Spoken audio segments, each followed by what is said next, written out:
মধ্যে অনেক স্টোরিজ আছে এই বাড়িটার ওপরে। বাড়িটা অনেক দিন, লাইক 60 ইয়ার্স পুরনো।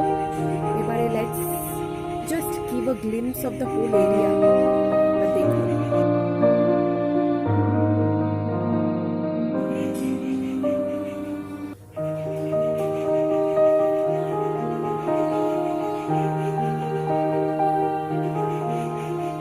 পুকুরটুকু কিন্তু সবই আমাদের।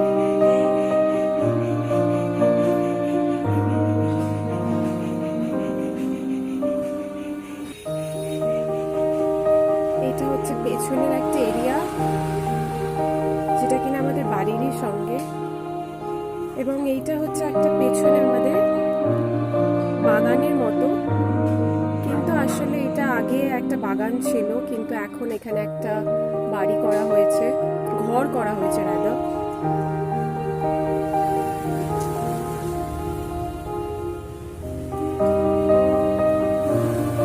এবং আমি একটা আলাদা ট্যুর দেবো আমাদের ঠাকুর ঘরে, উইচ আই এম শিওর অনেকেই পছন্দ করবেন। এটা হচ্ছে তুলসীতলা। অনেক বছর আগে, অনেক বছর আগে আমার দাদু বরিশালের বেনাপুরিয়ার পূর্ববঙ্গের একটি স্থান, সেখান থেকে চলে আসে পার্টিশনের অনেক আগে। তারপরে 1953 সালে এখানে জমি কেনা এবং 54-55 সাল ধরে এখানে বাড়ি বানানো। তখন বাড়িতে অবভিয়াসলি এরকম ছিল না, এত বড় উইংসও ছিল না। বাড়িটা মাটির বাড়ি ছিল এবং মাটির দেওয়াল এবং সব কিছুই মাটিরই ছিল। বাড়ির জাস্ট দুটো রুমস বানানো হয়েছিল এবং একটা রান্নাঘর। তারপরে আস্তে আস্তে বাড়ির আরেকটা ভাগ করা হয়। এই যে ভাগটা আমি দেখাচ্ছি, চলুন।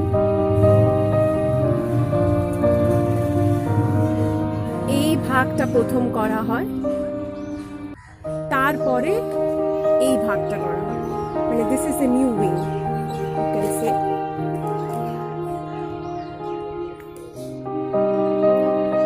এবং আজকে বাড়িতে একটা অনুষ্ঠান আছে।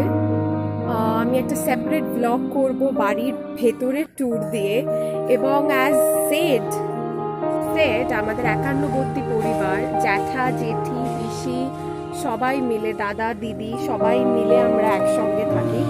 আগে একই জায়গায় আমাদের, একই হেসেলে আমাদের রান্না হতো, কিন্তু সেই এক হেসেলে রান্নাটাকে এখন আমরা ডিভাইড করা হয়েছে। এখন অনেক সবার আলাদা আলাদা রান্নার ঘর হয়েছে, কিন্তু সেই ফিলিংটা এখন অনুষ্ঠান বা বাড়িতে কেউ আসলে একই জায়গা আমাদের রান্না হয়, সেই ফিলিংটা is really out of the world. I can't explain you. And আজ এত বছর পর, মানে আমাদের বিয়ে হয়ে গেছে, আমরা সবাই নিজেরা নিজেদের লাইফে ব্যস্ত, কিন্তু এখন এত বছর পর আমরা যেন আবার ওই ব্যাক টু রুটস ব্যাপারটা প্রচণ্ডভাবে ফিল করতে পারি। তাই জন্যে সেইটাই শেয়ার করতে গিয়ে, সেটাই শেয়ার করার জন্য আমরা আপনাদের কাছে এসেছি। তো we will have fun, we are having fun, so what do we need more? Stay tuned to my channel. Bye bye.